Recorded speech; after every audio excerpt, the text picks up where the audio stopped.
নমস্কার, শুরু করছি রবিবারের সন্ধে সুভাষ শাস্ত্রীর সঙ্গে। সুভাষ শাস্ত্রী, যার কথা জ্যোতিষের বেদবাক্য। অনেক অনেক স্বাগত সুভাষদা আপনাকে। একদম রাশিফল দিয়ে কি শুরু করতে আজকের এই অনুষ্ঠান নন লাইভ অনুষ্ঠান, রেকর্ড করে দেওয়া অনুষ্ঠান। আগে প্রথমে আপনাদের রাশিফলটা পড়ে আমি শোনাই। এই সপ্তাহ রাশিফলটা শুনে নিন। যদিও এটা রেকর্ডেড, কিন্তু তফাৎ কিছু হবে না সেই হিসেবে, মানে নক্ষত্রের সেই ডিগ্রি অনুযায়ী আমি রাশিফল রেডি করেছি। মেষ রাশির জন্যে কর্মক্ষেত্রে অসুবিধে, সাংসারিক মানসিক অস্থিরতা, অর্থ ব্যয়, শরীর ভালো যাবে না, সম্পত্তিজনিত বিক্রি করা, সম্পত্তি প্রাপ্তি জনিত অসুবিধে এবং আর্থিকভাবে কিন্তু সুবিধা। মেষ রাশি যদি হয়, কর্মক্ষেত্রের জায়গায় আপনার ডেভেলপ হচ্ছে না। বৃষ রাশি, ব্যবসার ক্ষেত্রে সুবিধে, মানে আর্থিক উন্নতি, মানসিক চাপ বৃদ্ধি, শত্রুতা বৃদ্ধি, বিবাহে বাধা, বিবাহ হতে চাইছে না। প্রেমজ সম্পর্ক হলো সেটা কিন্তু বিয়েতে ম্যাচিওর করছে না। মিথুন রাশি, মিথুন রাশির প্রাপ্তি যোগ, কর্মক্ষেত্রে মানসিক চাপ বৃদ্ধি হবে, আর্থিক ব্যয় হবে, উপার্জনটাও বাড়বে, আর্থিক ব্যয়টা হবে, শরীর বাড়বে, কিন্তু মানসিক সাংসারিক চাপের থেকে সে বেরোতে পারছে না। Always he or she feel mental এবং ফিনান্সিয়ালি প্রেশারের মধ্যে তাকে থাকতে হবে। কর্কট রাশি, কর্মক্ষেত্রে অগ্রগতি, ঋণ শোধ, কারোর দ্বারা ডিস্টার্ব হওয়া এবং অপদস্থ হতে পারেন আপনি। সম্পত্তিজনিত কারণে আপনার প্রাপ্তিযোগ, সম্পত্তি বিক্রি, তাহলে অর্থপ্রাপ্তি হবে। আর প্রাপ্তিযোগও কিন্তু পাশাপাশি রয়েছে, কিন্তু কোনো জিনিস মানে মূল্যবান জিনিস, যেমন বাড়ির ফ্রিজ হোক, এই প্রচণ্ড গরমে এসি হোক, মোবাইল হোক, সাবধানে রাখতে হবে। ক্ষতিগ্রস্ত যোগ। আচ্ছা, কর্কটের পরে আমি আসছি সিংহ রাশিতে। কর্মক্ষেত্রে নতুন সুযোগ, ছোটোখাটো বিদেশ যাত্রার যোগ, মানে যদি অনসাইডও হয় সেটা শর্ট টাইম 1.5 মাস টু 3 মাস 6 মাসের মধ্যে হতে পারে। কার্যসিদ্ধির যোগ, শত্রুতা থেকে সাবধান থাকবেন। মানসিক ফাঁড়া এবং বিপদ। কন্যা রাশি, মানসিক কষ্ট, প্রাপ্তিযোগে বাধা, মতবিরোধ এবং ভ্রমণের সুযোগ থাকবে ছোটোখাটো। তুলা, কর্মক্ষেত্রে অশান্তি, শরীর ভালো নয়, মানসিক অশান্তি। যে মেয়েরা বিবাহিত মেয়ে, তাদের শারীরিক ক্লান্তি এবং সাংসারিক অসুবিধাও কিন্তু আপনার সামনে চলবে। বৃশ্চিক, নতুন কর্মযোগ, বিবাহের যোগ, শিক্ষা, যদি উচ্চশিক্ষা মানে ধরুন MBA করবেন কিংবা চাকরিগত কোনো একটা ডিগ্রি আপনি নেবেন আরও কাজ করতে করতে, সেটা হলে আপনার সুবিধা হবে। কার্যসিদ্ধি, দীর্ঘদিনের কোনো আটকে থাকা কাজ আপনার জন্যে কোনো না কোনো সুখবর বয়ে আনবে। ধনু, শত্রুতা থেকে সাবধান, মানসিক হয়রানি, শরীর ভালো নয়, হৃষ্টফাড়া, চোট আঘাতের যোগ, হৃষ্টফাড়া। মকর, ব্যবসায় সাফল্য, নিজের লোকের সাথে মতবিরোধ, মানসিক শান্তি নষ্ট, মানে অহেতুক ঝামেলায় জড়িয়ে পড়ে আপনি একটা মেন্টাল ডিস্টার্ব, আর্থিক হানিও সেটা হতে পারে। আদারওয়াইজ আপনি কোনো রিলেশানে থেকে সেই রিলেশান থেকে বেরোবেন না, মানে থাকবেন, এই টানামানিও চলতে পারে, সম্পর্কের টানামানি চলতে পারে, সম্পর্ক সেক্ষেত্রে নষ্ট হবে। কুম্ভ, কার্যক্ষেত্রে বাধা, শত্রুতা বৃদ্ধি, মানসিক হয়রানি, প্রাপ্তিযোগ, প্রেমে বাধা, রিলেশান তৈরি হওয়ার ক্ষেত্রেই বাধা। মীন, ঋণ শোধ, বিবাহ যোগ, নতুন কর্ম পরিবর্তনের চেষ্টা করলে সেটা ভালো হবে। স্থান পরিবর্তনে আপনার পরিবর্তন, মানসিক অবসাদ এবং সাংসারিক ক্ষেত্রে কিন্তু ভালো নয়। রাশিফল শেষ।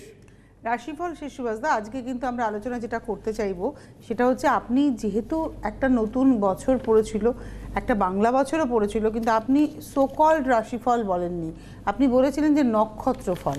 এবং আপনি যেভাবে অ্যালার্ট করেছেন নক্ষত্র ওয়াইজ, তাতে কিন্তু আমরা দেখলাম যে আপনি যে যে নক্ষত্রের ক্ষেত্রে সতর্কতা রাখতে বলেছিলেন তারা কিন্তু বিপদে পড়েছেন। বিপদে পড়েছে বলতে, আমার এই অনুষ্ঠান যারা শুনছেন তারা সব থেকে বড় ভুক্তভোগী। যে মূলা নক্ষত্রের জন্যে যাদের বয়স 60 ঊর্ধ্ব, তারা যারা সমস্যায় ভুগছেন, কোথাও কিডনি, কোথাও ফুসফুস, কোথাও ওই কি বলবো হার্ট ওরিয়েন্টেড প্রবলেম, মানে মেজর সমস্যায় কিন্তু আপনার সামনে অ্যাটাক, কোথাও হালকা স্ট্রোক হয়ে যাওয়া, মাইল্ড স্ট্রোক, ভাবছেন না তো গরমে ক্লান্ত হয়ে পড়েছেন, মাথা মাথা ঘুরছে, অবসাদ, কুলকুল করে ঘামছেন। না, গরমে ক্লান্ত হয়ে গিয়ে কুলকুল করে ঘামছে না, ঘাটটা যদি শক্ত হয়ে যায়, আমার কথা শুনে আগে ডাক্তারের কাছে ছুটুন, দেখে নেবেন ঘাড়ের মুভমেন্ট ঠিক আছে কিনা, চোখের মুভমেন্ট এবং ঘাড়ের মুভমেন্ট ঠিক আছে কিনা। ঘাম তো হবে, ঘাম গরমেও হয়, আবার আপনি এসি ঘরে বসে স্ট্রোক হলেও কিন্তু ঘাম হয়, আমরা কিন্তু বুঝতে পারি না। এত মাইনার হয়তো স্ট্রোক মেরে গেছে, পরেরটা মারবে মেজর, আপনাকে ফেলে দেবে হয়তো, না মূল্য হাত পা পড়ে গেলে উঠতে পারছেন না। তো অর্থাৎ কিনা যে রাশি নক্ষত্রগুলোকে আমি অ্যালার্ট করেছিলাম, মূলা নক্ষত্র তাদের মধ্যে one of them most highlighted নক্ষত্র মূলা নক্ষত্র। মূলা নক্ষত্রের পরে আছে কে? কেতুর নক্ষত্র হচ্ছে মঘা নক্ষত্র, খুব ভালো নক্ষত্র, সিংহ রাশির ওপরে রয়েছে। সিংহ রাশি পূর্ব ফাল্গুনী যদি নক্ষত্র হয় তাহলে সে কিন্তু শুক্রের নক্ষত্র, তাহলে তার জন্য কিন্তু মুশকিল। কিন্তু যদি মঘা নক্ষত্র হয় শারীরিকভাবে তার হয়রানি, যদি পূর্ব ফাল্গুনী নক্ষত্র হয় তার আর্থিকভাবে হয়রানি, গুপ্ত শত্রুতা, কাজের জায়গা হয়রানি। আরেকটি নক্ষত্র কে আছে? সে হচ্ছে অশ্বিনী নক্ষত্র, মহাবিপদ।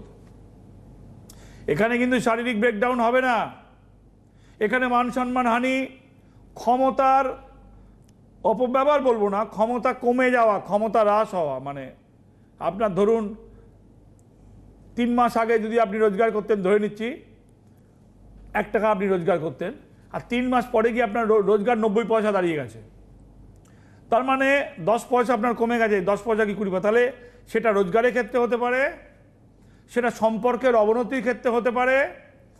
ধরুন আপনি পলিটিশিয়ান, সামনে ভোট, এই গরমের মধ্যে লোকে হন্য হয়ে ঘুরে বেড়াচ্ছে নেতারা, আমাকে ভোট দাও। প্রতিশ্রুতির তো মালা রয়েছে, প্রতিশ্রুতির তো মালা রয়েছে, সে মালা কি কার্যকর হবে আমার ধারণার বাইরে, জানি না, কিন্তু প্রতিশ্রুতির মালা রয়েছে। সেখানে দাঁড়িয়ে যদি আপনার নক্ষত্র যদি অশ্বিনী হয়, আপনার ক্ষমতা কমে যাবে। ধরুন আপনি টিকিট পেয়েছেন আপনার নক্ষত্রই, তাহলে আপনার হারের সম্ভাবনা উজ্জ্বল। তাহলে কিন্তু দলের মধ্যে সাবোতাজ করেও আপনি হারতে পারেন। হয়তো করে আমার এখানে লিড আছে, মানে আমি যেহেতু এখন পলিটিক্যাল নিয়ে খুব মানে পলিটিক্সের লোকজন টানামানি করছে বলে আমি বাইদা ভাই এই রেকর্ডিং অনুষ্ঠান, I have a lot of option, কি আমি খুলে কথা বলতে পারবো, ফোন নেই, আমার ছেলের বিয়ে কবে হবে, আমার চাকরি কবে হবে, যদি ফোনটা নিচ্ছে মানে এই অনুষ্ঠান রেকর্ডেড। সো সেখানে আপনাদের অ্যালার্ট করতে পারছি। তুমি যেভাবে বললে একদম ধরে ধরে, আমি মানে কোনো সময় জল খেয়ে নিই, কারণ আছে, মানে কি বলতে, মানে আমি আপনারা লক্ষ্য করে দেখবেন এই বিহারের লাস্ট ইলেকশনের আগে একটা কথা বলি সুভাষদা, 2003 সাল, 4 সাল, 5 সাল ওই সময়টায় সুভাষ শাস্ত্রী প্রেডিকশনের দিকে আমরা সবাই তাকিয়ে থাকতাম। সেটা রাজ্য রাজনীতি হোক, দেশের মানে জাতীয় রাজনীতি হোক, কিংবা খেলা হোক, ফুটবল, ক্রিকেট, সুভাষ শাস্ত্রীর প্রেডিকশন থাকতো। এবং সেটা মানে সেই অক্টোপাস নিয়ে প্রেডিকশন হলো, সেখানেও সুভাষ শাস্ত্রীর প্রেডিকশনে কিন্তু জিতে গেল, এরকম ব্যাপারটা ছিল। কিন্তু এখন সুভাষদা আমার মনে হয় বিহারের ইলেকশনের পর থেকে হয়তো প্রেডিকশনটা করেন না, ওই যখনই মনে হয় কিছু বলতে হবে, আমি জল টল খেয়ে থেমে যাই, থেমে গিয়ে একটু দম নিয়ে, হ্যাঁ ট্রু, আমি তোমাকে ট্রু বলছি, চেঞ্জ করতে বললাম একদম, তো ট্রু বললাম যে কেন প্রেডিকশনটা একই জায়গায় একই আসনে দুজন আমাকে দেখাচ্ছে, কি করে হবে তাহলে? আচ্ছা, তাহলে প্রেডিকশন করে দেওয়া মানে কিন্তু কিছু লোকের ওপর প্রভাব পড়তে পারে। তুমি বোঝো যে একটাই আসন, দুজন ক্যান্ডিডেট, মেন ক্যান্ডিডেট দুজনই আমাকে দেখাচ্ছে, আমি যদি সেখানে কোনো রকম কিছু হাওয়া মানে ইঙ্গিত দিই, তাহলে যার পক্ষে দেব, মানে যে রঙের পক্ষে, যে সিগন্যালের পক্ষে দেবো, সিম্বলের পক্ষে দেবো, তার দিকে 100টা হলেও ভোট বেশি পড়তে পারে, বেশিই পড়বে, 100টা এখন অনেক বেশি পড়বে যারা আমাকে, মানে কিন্তু সবাই কি চায়? উইনিং দলে থাকতে চায়। কিন্তু নীতিবাদী লোক উইনিং দল দেখে না, যারা তার নীতি এবং মানে আদর্শে বিশ্বাসী, সেখানে উইনিং হারতেই পারি।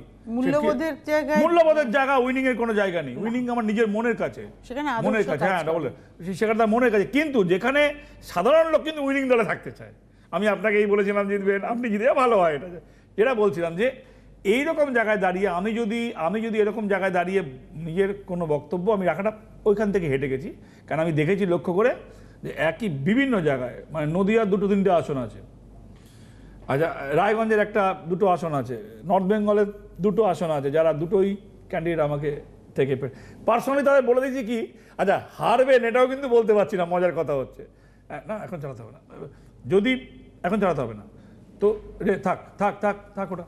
হ্যাঁ, এবার কি হচ্ছে, আমি পাবলিকলি বলতে পারছি না, কিন্তু মজার কথা হচ্ছে যে আমি তাকে কিন্তু বলে দিচ্ছি যে ভাই যেটা আপনার পক্ষে মুশকিল আছে, পার্সোনালি বলছি, টিভিতে এসে বলছি, আমি বলে দিতে পারি, আমি রেজাল্ট বলতে পারি, আসন ধরে বলতে পারি, কিন্তু এটা আমার জন্য মনে হয় না আজকের দিনে আমার ঠিক জায়গা, আমার জন্য ঠিক নয়। কেন?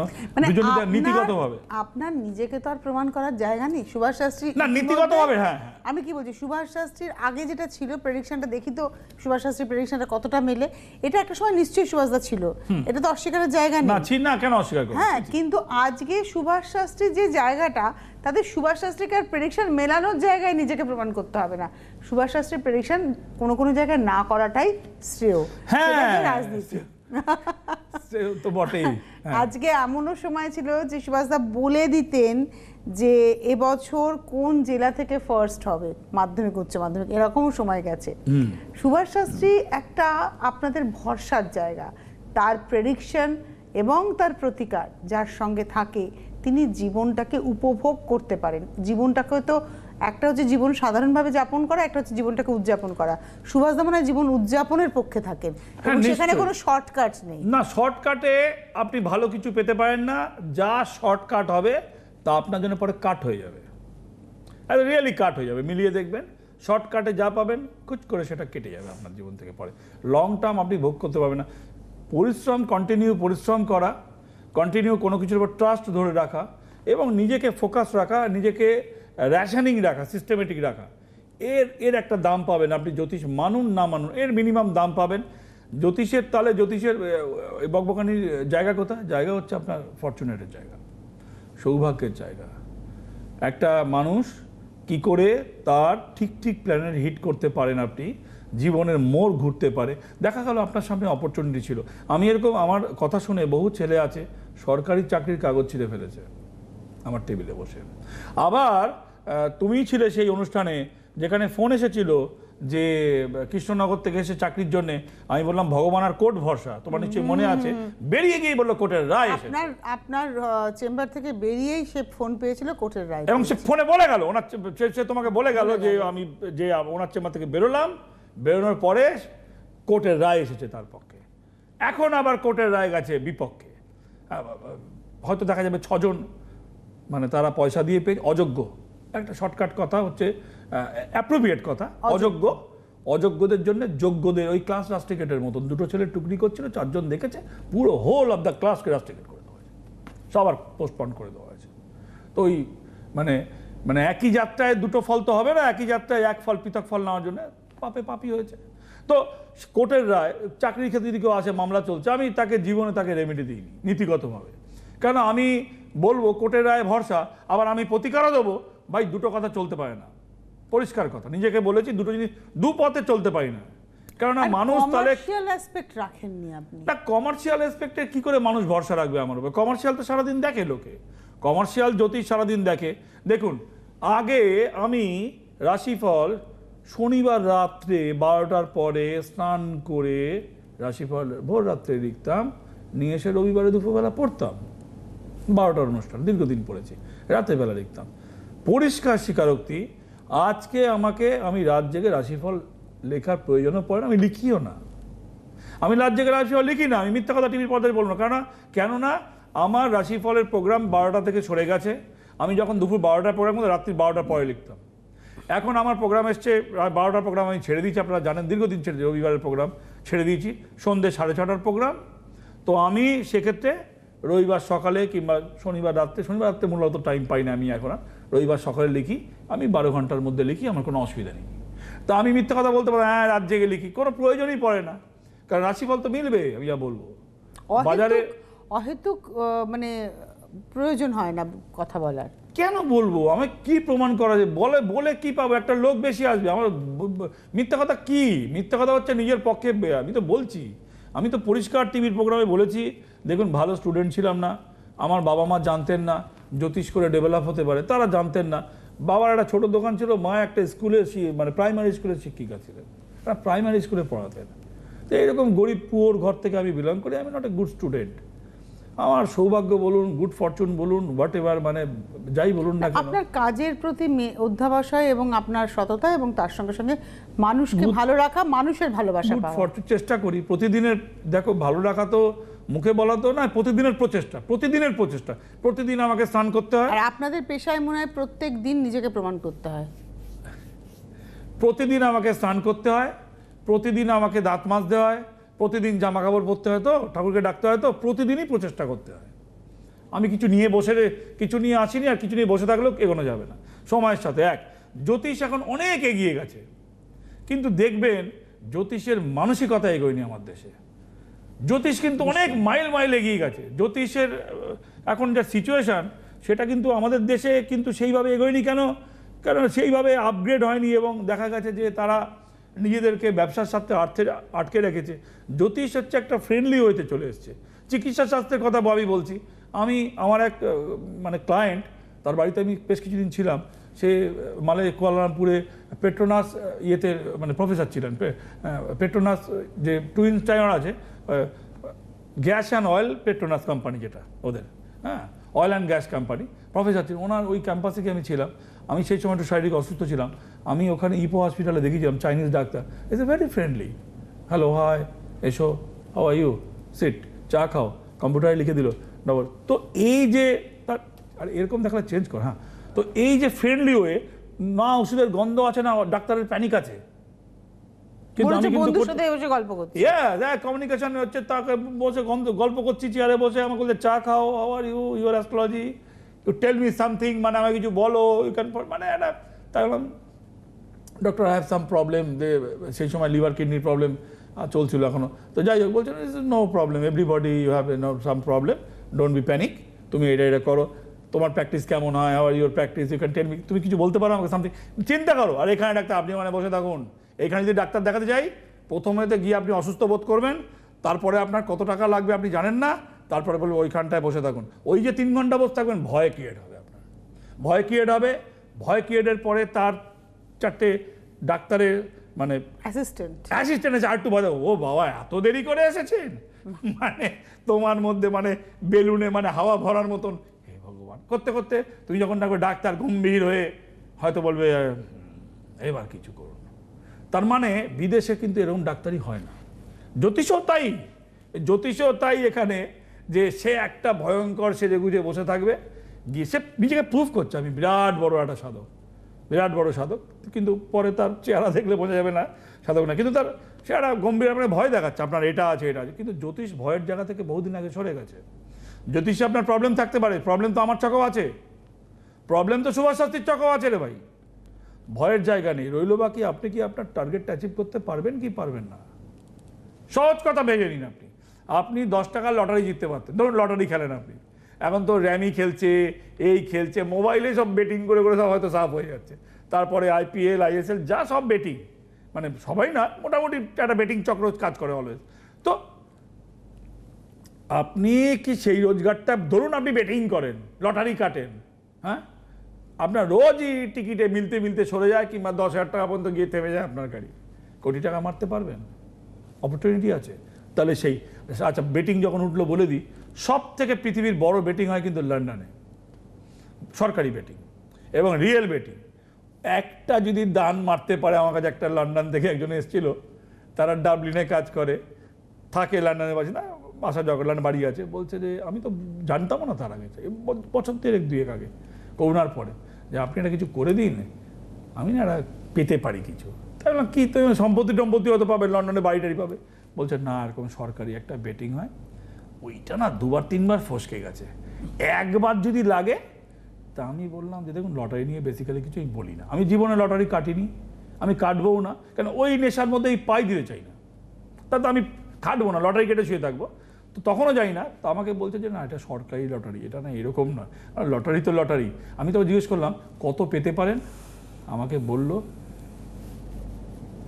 আমাদের টাকায় 300 কোটি টাকা। 300 কোটি? 300 কোটি, নেটে চেক করো। আমাদের টাকায় 300 কোটি টাকা হচ্ছে ফার্স্ট প্রাইজ, 200 কোটি হচ্ছে সেকেন্ড প্রাইজ, 100 কোটি হচ্ছে, আরে পাউন্ডের হিসাবে না, 300 কোটি টাকা লটারিতে। কোটি কেন বলছো তুমি, পাউন্ডে 1 লাখ ইউরো মানে 90 লাখ, 91 লাখ টাকা। তা কি পেতে পারো, 3 লাখই তো পেতে পারো ওর টাকায়। 1 লাখ ইউরো মানে 91 লাখ টাকা, তা 3 লাখ ইউরো মানে কত, 3.5 লাখ ইউরো মানে 300 কোটি। আর এখন যদি পাউন্ডে হয়, পাউন্ড 80 টাকা না 85 টাকা, আমি পাউন্ডে হিসাব জানি না, তো পায় হলে কি হবে, ওই 4 লাখ পাউন্ড হবে, 5 লাখ পাউন্ড হবে, 4 লাখ পাউন্ড হবে। এই তোমার মাথা ঘোরাচ্ছে হয়তো, মাথা ঘোরাচ্ছে হয়তো, আমারও মাথা ঘুরিয়েছে শুনে। তা আমি হেসে ফেলে বললাম দেখুন, আমাকে মাফ করুন, আমার যোগ্যতা নেই, যে আমি লটারি নিয়ে বেসিক্যালি কিছু বলি না, এতদিন কোনোদিনই বলি না, আমি নিজে কাটিনি। আমি লটারিকে জ্যোতিষের মধ্যে আনতে চাই না। জ্যোতিষ হচ্ছে আপনার লড়াইয়ের প্রশ্ন, বাঁচার প্রশ্ন, উন্নতির প্রশ্ন। আমার অনেক হঠাৎ করে 100 কোটি মারার, হ্যাঁ বলো কি? অনেক কাল আগে আপনি একটা অনুষ্ঠান করেছিলেন, বলেছিলেন জ্যোতিষশাস্ত্র কি, আপনার ভাগ্যের দরজায় একটা তালা লাগানো আছে, চাবিটা হারিয়ে গেছে বা খুঁজে পাচ্ছেন না, মিসপ্লেস হয়ে গেছে, চাবির গোছাটাও আছে আপনার হাতে, কিন্তু আপনি সময়টা নেই যে সব চাবি একবার করে করে ঘুরিয়ে তালা করবেন। আপনি you are not finding is the which চাবি ইজ দ্য। জ্যোতিষশাস্ত্র আপনাকে চাবিটাকে দিয়ে দিতে পারে। আর একটা কথা খুব বলি যে বন্ধ বাড়িতে তালা, ভাই আপনি মানে বন্ধ ঘরে লোক নেই, সেখানে আপনি খটখট করে দরজা খুলবে না, আপনাকে জানতে হবে বাড়িতে লোক আছে কিনা। ঠিক সেই রকম আপনি কি অ্যাচিভ করতে পারেন। আপনাকে এই ভোটের বাজারে বলি, পলিটিক্যাল যদি আমি একটু কথা বলি, যে যদি আপনার নক্ষত্র কেতুর নক্ষত্র হয়, 3টে নক্ষত্র হয়, মেষের মধ্যে আছে অশ্বিনী, মঘা, তুলা, এই মাফ করবেন মূলা বলতে গিয়ে তুলা বলে ফেলেছি, তাহলে কিন্তু ভোটের বাজারে আপনার হাওয়া খারাপ। এক ধরুন আপনার নক্ষত্র মঙ্গলের নক্ষত্র, তাহলে কি হবে? তাহলে হবে মৃগশিরা, তাহলে হবে চিত্রা, তাহলে হবে কি ধনিষ্ঠা। এখানে মিক্সিং ফল দেবে। ভোটের যদি পলিটিক্যাল লড়ালড়ির মধ্যে আছেন, তাহলে কিন্তু আপনার হেরে যাওয়ার চান্স আছে। কি হেরে যাওয়ার চান্স আছে? যদি ধনিষ্ঠা হয় আপনি বেরিয়ে যাবেন, হারতেও বাঁচতে পারেন, কিন্তু যদি চিত্রা কিংবা মানে মৃগশিরা হয়, জিততে আপনি হেরে যাবেন, উল্টোটা হবে। কেন? ধনিষ্ঠা নক্ষত্র মঙ্গলের নক্ষত্র, শনির ঘরে আছে, এবছরে শনি লর্ড, আর মঙ্গল হচ্ছে ডেলিভার্ড করবে। কিন্তু চিত্রা হলে কি হবে? দুটো ঘর ভাগ হয়ে যাচ্ছে, হ্যাঁ ভাগ হয়ে যাচ্ছে। এখানে তুলা হলেই, তুলা রাশি চিত্রা নক্ষত্র হলেন, আপনি গেলেন। আচ্ছা, যদি আপনার সেকেন্ড হাউস হয় মৃগশিরা নক্ষত্র মিথুন রাশি হয়, আপনি প্রার্থী, আপনি হেরে যাবেন। এইরকম ইঙ্গিতের বেশি বাড়লে আমার নিজের জন্য অস্বস্তিকর পরিবেশ তৈরি হবে। কেন কি বহু আসনে আমাকে দুজনই দেখাচ্ছে। ওই কাউকে বলছি আপনার জেতার চান্স বেশি, মানে একটু মাঝ লাইনে থেকে, কাউকে বলছি আপনার জন্য মহাশনি অপেক্ষা করছে, এর বেশি কিছু বলা সম্ভব নয়। পলিটিক্যাল বড় নেতা, একটা উইনিং এমপি, তাকে আমি আর কি বলতে পারি? আমার তো মানে আপনার দেখুন, আপনার জন্য কিন্তু খুব খারাপ সময় ওয়েট করছে। আসুন বাদ দিন নেতার কথা, আপনার কথায় আসি।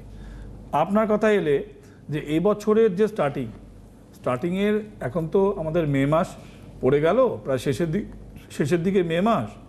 মনে রাখবেন, সরকারি চাকরির জায়গা কিন্তু এই বছরে যতই অর্ডার হোক, ক্যান্সেল হোক, যাই হোক, পাওয়ার অপশান অক্টোবর নভেম্বর থেকে পাওয়ার অপশানটা একটু খুলবে।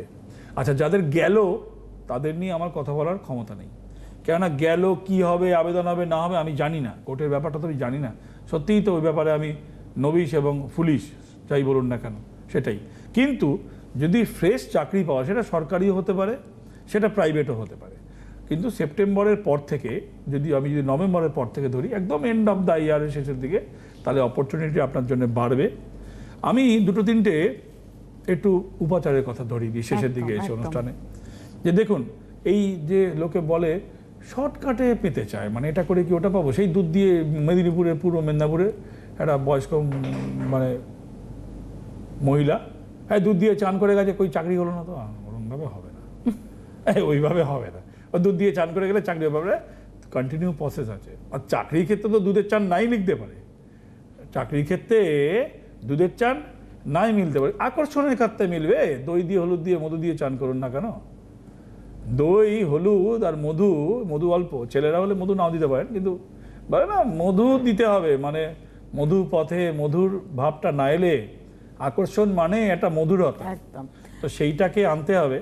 আমি কি অনুষ্ঠানের আজকে আর হাতে সময় নেই আমাদের, তো সেখানে আকর্ষণ বৃদ্ধির জন্য, শুক্রের জন্য আরো কিছু বলবো আমি, নেগেটিভ প্ল্যানেট, ঠিক আছে, আজকে তো আর সময় নেই বলছি।